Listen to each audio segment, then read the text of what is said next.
ಸತ್ಯವೇದದಲ್ಲಿ ಪರಲೋಕ ಭೂಲೋಕ ಎಂಬವುಗಳನ್ನು ದೇವರ ಲೋಕ ಮಾನವರ ಲೋಕ ಎಂಬರ್ಥದಲ್ಲಿ ಬಳಸಿದ್ದಾರೆ. ನಮ್ಮ ಭೂಲೋಕವನ್ನು ನಾನು ಚೆನ್ನಾಗಿ ಅರ್ಥ ಮಾಡಿಕೊಳ್ಳಬಲ್ಲೇನು, ಏಕೆಂದರೆ ಇದು ನಮ್ಮ ವಾಸಸ್ಥಳವಾಗಿದೆ. ಇದರಲ್ಲಿ ಮರಗಳು, ನದಿಗಳು, ಪರ್ವತಗಳು ಇವೆ. ಆದರೆ ದೇವರ ಲೋಕದ ಕುರಿತು ಸ್ವಲ್ಪ ಗೊಂದಲವಿದೆ. ಸತ್ಯವೇದದಲ್ಲಿ ಅವುಗಳ ಕುರಿತಾದ ವಿವಿಧ ವರ್ಣನೆಗಳಿವೆ. ಸಾಮಾನ್ಯವಾಗಿ ನಮ್ಮಿಂದ ಗ್ರಹಿಸಲಾಗದಂತ ದೇವರ ಲೋಕದ ಕುರಿತು ಗ್ರಹಿಸಲು ಅವು ನಮಗೆ ಸ್ವಲ್ಪ ಮಟ್ಟಿಗೆ ಸಹಾಯ ಮಾಡುತ್ತವೆ. ಅಂದರೆ ಅವೆರಡು ಬೇರೆ ಬೇರೆ ರೀತಿಯಾದ ಲೋಕಗಳಾಗಿವೆ ಅಲ್ಲವೇ? ಹೌದು, ಅವೆರಡು ಸ್ವರೂಪದಲ್ಲಿ ವಿಭಿನ್ನವಾಗಿವೆ. ಆದರೆ ಆಸಕ್ತಿಕರವಾದ ವಿಷಯವೇನೆಂದರೆ ಸತ್ಯವೇದದಲ್ಲಿ ಅವೆರಡು ಬೇರೆ ಬೇರೆ ಪ್ರತ್ಯೇಕವಾದ ಲೋಕಗಳಾಗಿರಲಿಲ್ಲ. ಆದ್ದರಿಂದ ಪರಲೋಕ ಭೂಲೋಕ ಬೇರೆ ಬೇರೆಯಾದ ಲೋಕಗಳಾಗಿದ್ದರೂ ಒಂದರ ಮೇಲೊಂದು ವ್ಯಾಪಿಸುವ ಪ್ರಾಂತಗಳಾಗಿವೆ. ನಾವು ಸತ್ತ ನಂತರ ಪರಲೋಕಕ್ಕೆ ಹೋಗುವುದರ ಬಗ್ಗೆ ಬಹಳಷ್ಟು ಮಾತನಾಡುತ್ತೇವೆ. ಆದರೆ ಪರಲೋಕವು ಭೂಲೋಕವು ಒಂದರ ಮೇಲೊಂದು ವ್ಯಾಪಿಸುವ ವಿಚಾರದ ಬಗ್ಗೆ ನಾವು ಹೆಚ್ಚಾಗಿ ಮಾತನಾಡುವುದಿಲ್ಲ. ಇದು ಒಂದು ರೀತಿಯಲ್ಲಿ ವಿಚಿತ್ರ ಅನ್ನಿಸಬಹುದು, ಏಕೆಂದರೆ ಸತ್ಯವೇದದ ಕಥೆಯೆಲ್ಲ ಪರಲೋಕ ಭೂಲೋಕ ಒಂದುಗೂಡುವುದರ ಕುರಿತಾಗಿದೆ. ಅಂದರೆ ಒಮ್ಮೆ ಅವೆರಡು ಹೇಗೆ ಪೂರ್ತಿಯಾಗಿ ಒಂದಾಗಿದ್ದವು, ಅನಂತರ ಅವು ಹೇಗೆ ಬೇರೆಯಾದವು, ದೇವರು ಅವುಗಳನ್ನು ಮತ್ತೊಮ್ಮೆ ಹೇಗೆ ಒಟ್ಟುಗೂಡಿಸುತ್ತಾನೆ ಎಂಬುದನ್ನೇ ಸತ್ಯವೇದದ ಕಥೆಯು ತಿಳಿಸುತ್ತದೆ. ಆದ್ದರಿಂದ ಪ್ರಾರಂಭದಲ್ಲಿ ಪರಲೋಕವು ಭೂಲೋಕವು ಸಂಪೂರ್ಣವಾಗಿ ಒಂದಾಗಿದ್ದ ವಿಷಯವನ್ನು ನಾವು ನೋಡಿಕೊಳ್ಳೋಣ. ಹೌದು, ಸತ್ಯವೇದದಲ್ಲಿ ಎದೆನ್ ತೋಟದ ಕುರಿತಾದ ವರ್ಣನೆಯಲ್ಲಿ ಅದು ಕಾಣಬಹುದು. ಅದು ದೇವರು ಮನುಷ್ಯರು ಸಂಪೂರ್ಣವಾಗಿ ಒಟ್ಟಾಗಿ ಯಾವುದೇ ಪ್ರತ್ಯೇಕತೆ ಇಲ್ಲದೆ ವಾಸಿಸುತ್ತಿದ್ದ ಸ್ಥಳವಾಗಿತ್ತು. ಸುಂದರವಾದ ಲೋಕವನ್ನು ನಿರ್ಮಿಸುವುದರಲ್ಲಿ ಮನುಷ್ಯರು ದೇವರೊಂದಿಗೆ ಸೇರಿ ಕೆಲಸ ಮಾಡುತ್ತಿದ್ದರು. ಆದರೆ ಮನುಷ್ಯರಾದ ನಾವು ನಮ್ಮ ಕೆಲಸಗಳನ್ನು ಬೇರೆ ರೀತಿಯಲ್ಲಿ ಮಾಡಬೇಕೆಂದು ಬಯಸಿ ದೇವರನ್ನು ಹೊರಗೆ ಹಾಕಿ ಆತನಿಲ್ಲದಂತಹ ಬೇರೊಂದು ಲೋಕವನ್ನು ಸೃಷ್ಟಿಸಬೇಕೆಂದು ಬಯಸಿದ್ದೆವು. ಹೌದು, ಅದರಿಂದಲೇ ಈಗ ಎರಡು ಬೇರೆ ಬೇರೆ ಲೋಕಗಳಿವೆ. ಈ ಎರಡು ಲೋಕಗಳ ವ್ಯತ್ಯಾಸವನ್ನು ಸೂಚಿಸುವುದಕ್ಕಾಗಿ ಸತ್ಯವೇದದಲ್ಲಿ ವಿವಿಧ ರೀತಿಯ ಪದಗಳನ್ನು ಬಳಸಿದ್ದಾರೆ. ಆದರೆ ಈ ಎರಡು ಲೋಕಗಳು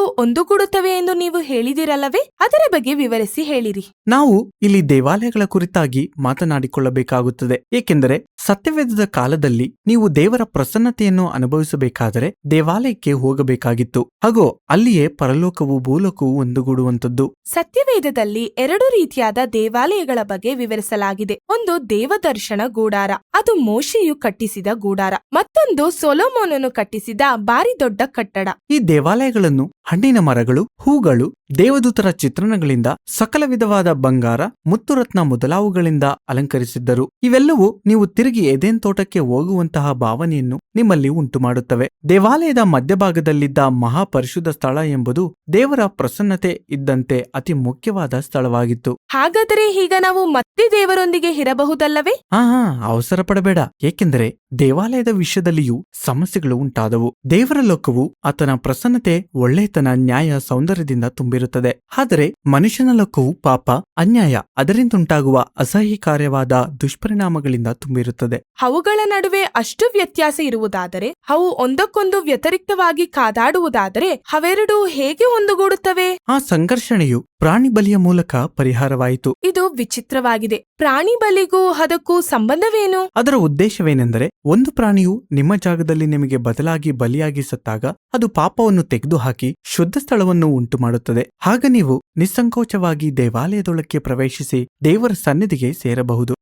ಸರಿ. ಹಾಗಾದರೆ ನಾನು ಒಬ್ಬ ಇಸ್ರಾಯೇಲನಾಗಿದ್ದು ಯೆರೂಸಲೇಮಿನಲ್ಲಿ ವಾಸಿಸುತ್ತಿದ್ದರೆ ದೇವರ ಸನ್ನಿಧಿಗೆ ಹೋಗಲು ನನಗೆ ಸಾಧ್ಯವಾಗಬಹುದು ಅನ್ನಿಸುತ್ತದೆ. ಆದರೆ ಸತ್ಯವೇದದ ಕಥೆಯಲ್ಲೆಲ್ಲ ಪರಲೋಕವು ಭೂಲೋಕವು ಮತ್ತೆ ಹೊಂದಾಗುವುದರ ಕುರಿತಾಗಿದೆ ಎಂದು ನೀವು ಹೇಳಿದಿರಲ್ಲವೇ? ಸರಿ, ನಾವು ಮುಂದೆ ಸಾಗುತ್ತಾ ಹೊಸ ಒಡಂಬಡಿಕೆಯಲ್ಲಿರುವ ಯೇಸುವಿನ ಕಥೆಯನ್ನು ನೋಡಿಕೊಳ್ಳೋಣ. ಯೋಹಾನನ ಸುವಾರ್ತೆಯಲ್ಲಿ ದೇವರೇ ನರಾವತಾರವೆತ್ತಿ ಯೇಸುವಾಗಿ ಹುಟ್ಟಿ ನಮ್ಮ ಮಧ್ಯದಲ್ಲಿ ವಾಸ ಮಾಡಿದನು ಎಂದು ನಾವು ಓದುತ್ತೇವೆ. ವಾಸ ಮಾಡಿದನು ಎಂಬ ಪದವು ತುಂಬಾ ಕುತೂಹಲಕಾರಿಯಾಗಿದೆ. ಅದರ ಅಕ್ಷರಾರ್ಥವೇನೆಂದರೆ ಆತನು ನಮ್ಮ ಮಧ್ಯದಲ್ಲಿ ದೇವದರ್ಶನ ಗುಡಾರವನ್ನು ಸ್ಥಾಪಿಸಿದನು. ಆದ್ದರಿಂದ ಯೋಹಾನನು ಇಲ್ಲಿ ಹೇಳುತ್ತಿರುವುದೇನೆಂದರೆ ಯೇಸುವೆ ದೇವಾಲಯವಾಗಿದ್ದಾನೆ. ಈಗ ಯೇಸುವೆ ಪರಲೋಕವು ಭೂಲೋಕವು ಒಂದುಗೂಡುವ ಸ್ಥಳ. ಯೇಸುವಿನ ಕುರಿತಾದ ಆಸಕ್ತಿಕರವಾದ ಮತ್ತೊಂದು ಸಂಗತಿ ಏನೆಂದರೆ ಆತನು ಸುರಕ್ಷಿತವೂ ಶುದ್ಧವೂ ಆಗಿರುವ ಈ ಸ್ಥಳದಲ್ಲಿ ಮಾತ್ರ ನಿಂತುಕೊಂಡಿರಲಿಲ್ಲ. ಆತನು ಅತ್ತಿತ್ತ ಓಡಾಡುತ್ತಾ ಪಾಪಿಗಳ ಜೊತೆಯಲ್ಲಿರುವನು. ಆತನು ಜನರ ರೋಗಗಳನ್ನು ಗುಣಪಡಿಸುತ್ತಾ ಅವರ ಪಾಪಗಳನ್ನು ಕ್ಷಮಿಸುತ್ತಿದ್ದನು.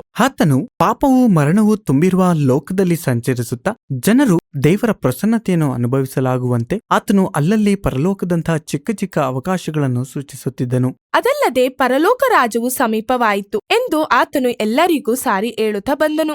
ದೇವರ ರಾಜ್ಯವು ಬರಲಿ, ಆತನ ಚಿತ್ತವು ಪರಲೋಕದಲ್ಲಿ ನೆರವೇರುವ ಪ್ರಕಾರ ಭೂಲೋಕದಲ್ಲಿಯೂ ನೆರವೇರಲಿ ಎಂದು ಪ್ರಾರ್ಥನೆ ಮಾಡಿರಿ ಎಂದು ಆತನು ತನ್ನ ಶಿಷ್ಯರಿಗೆ ಹೇಳಿದನು. ಆದರೆ ತುಂಬಾ ಜನರು ಯೇಸುವಿನ ವಿಷಯದಲ್ಲಿ ಭಯಪಟ್ಟುಕೊಂಡು ಹೆದರಿಕೆಯಿಂದ ಆತನನ್ನು ಕೊಂದು ಹಾಕಿದರು. ಅದರೊಂದಿಗೆ ಪರಲೋಕವನ್ನು ಭೂಲೋಕವನ್ನು ಮತ್ತೆ ಒಂದುಗೂಡಿಸುವ ಸಂಕಲ್ಪವು ಪೂರ್ತಿ ಹಾಳಾಯ್ತೆಂದು ತೋರುತ್ತದೆ. ಆದರೆ ನಾವು ಯೇಸುವಿನ ಕಥೆಯಲ್ಲಿ ಹಿಂದಕ್ಕೆ ಹೋಗುವುದಾದರೆ ಅಲ್ಲಿ ಸ್ನಾನಿಕನಾದ ಯೋಹಾನನು ಯೇಸುವನ್ನು ನೋಡಿ, ಹೀಗೋ ಲೋಕದ ಪಾಪವನ್ನು ನಿವಾರಣೆ ಮಾಡುವ ದೇವರ ಕುರಿಮರಿ ಎಂದು ಹೇಳಿದ್ದನ್ನು ಕಾಣುತ್ತೇವೆ. ಯೇಸುವನ್ನು ಒಂದು ದೇವಾಲಯವಾಗಿ ಮಾತ್ರವಲ್ಲ, ದೇವಾಲಯದಲ್ಲಿ ಅರ್ಪಿಸಲ್ಪಡುವ ಯಜ್ಞದ ಕುರಿಯಾಗಿಯೂ ವರ್ಣಿಸಿದ್ದಾರೆ. ಹೌದು, ಪ್ರಾಣಿಗಳ ಯಜ್ಞಕ್ಕೆ ಮಿತಿಯುಂಟು. ಆದರೆ ಯೇಸು ಶಿಲುಬೆಯ ಮೇಲೆ ಮನುಷ್ಯರ ಪಾಪವನ್ನು ಅಪರಿಮಿತವಾಗಿ ನಿವಾರಣೆ ಮಾಡಿ ಶುದ್ಧ ಸ್ಥಳವನ್ನು ಉಂಟುಮಾಡಿದನು. ಯೇಸುವಿನ ಯಜ್ಞಾರ್ಪಣೆಯಲ್ಲಿ ಲೋಕದಾದ್ಯಂತ ವ್ಯಾಪಿಸುತ್ತಾ ಪರಲೋಕವನ್ನು ಭೂಲೋಕವನ್ನು ಮತ್ತೆ ಒಂದುಗೂಡಿಸುವ ಶಕ್ತಿ ಇದೆ. ಇದೆಲ್ಲ ತುಂಬಾ ಚೆನ್ನಾಗಿದೆ. ಆದರೆ ಒಂದು ದೊಡ್ಡ ಪ್ರಶ್ನೆ ನನ್ನ ಮನಸ್ಸಿನಲ್ಲಿ ಕಾಡುತ್ತಿದೆ. ಅದೇನೆಂದರೆ, ನಾನು ಸತ್ತ ನಂತರ